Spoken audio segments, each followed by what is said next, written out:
আর যেটি হলো যে নারায়ণপুর কেন্দ্রিক করতেছেন, এটি কি শুধু নারায়ণপুর কেন্দ্রিক থাকবে নাকি অন্য অন্য ইউনিয়নগুলোতে ছড়া যাবে কাজগুলো? করলে সবগুলোই করতে হবে। শহরে গেলে তো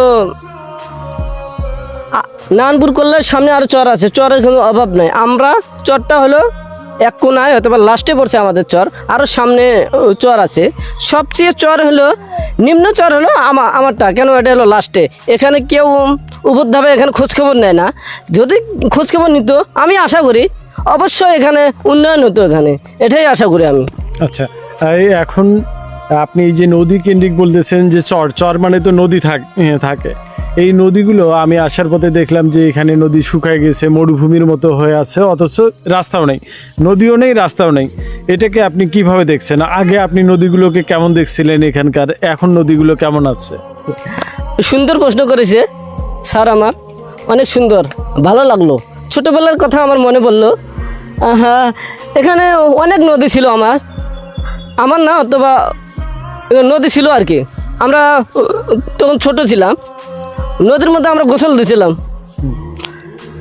তখন ঠেঙা জালি, হেঁকা জালি, মই জালি, বিভিন্ন ধরনের জাল আছে, ওই জাল দিয়ে আমরা মাছ মারতাম আর কি। গোসলও দেওয়া হয়তো, মাছও মারা হয়তো, অনেক মজা হয়তো। আর বর্তমান আমি দেখতেছি, আবার লৌকার ধরছি এখানে, একবারে ডাইরেক্ট গেছি শহরে। অনেক মজা লাগছে, তখন মানে কষ্ট কম হয়েছে। আর এখন নদীগুলা পানি শুকানোর পর নদীগুলা ভরাটা কিছু হচ্ছে, খালবাল আছে, মানে নদীগুলা এখন আর কি মরুভূমি এলাকা হয়ে গেছে। এখন ধরো নদীগুলা খুঁড়ানো যায়,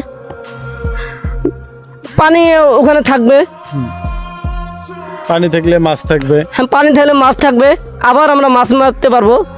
আর যে নদীগুলো মরে গেছে, ওই নদীর কিনারে কিনারে আমি যেখানে ব্রিজ লাগে, ব্রিজ দিতে হবে। আর যেখানে রাস্তা লাগে, খাল বিল অনেক আছে।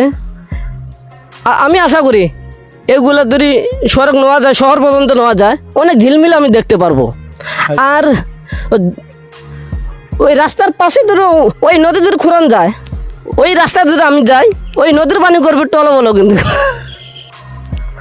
আমি এখন নতুন সরকারকে, নতুন এমপিকে বারবার আমি বলছি নদীগুলা খুঁড়ানো হোক।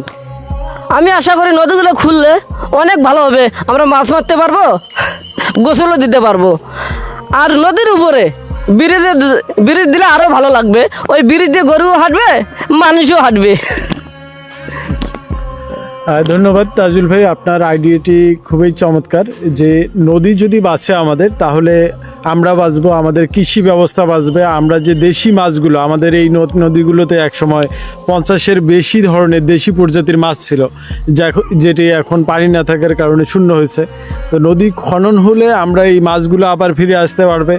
আবার এই নদীর উপর যদি সরকার ব্রিজ দেয়, তাহলে আমাদের শহরের সাথে যে এখানকার মানুষের সহজে যাতায়াত ব্যবস্থাটা, এটি হবে।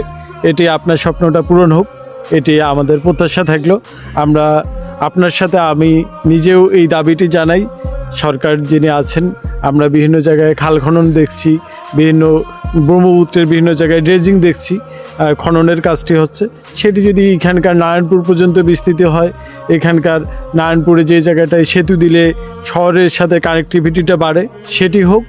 এবং এই নদীটা বাঁচুক, এখানকার মানুষ নদীপথে তাদের পণ্য সহজে শহরে বিক্রির জন্য নিয়ে যেতে পারুক। এই আপনার স্বপ্নটি পূরণ হোক, এটি সরকারের কাছে এবং যারা জনপ্রতিনিধি আছেন তাদের কাছে এই দাবিটি আমিও রাখছি।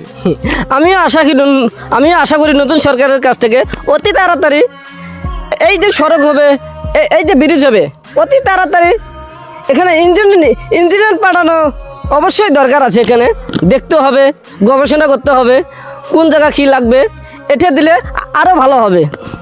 রাইট? হ্যাঁ, ধন্যবাদ।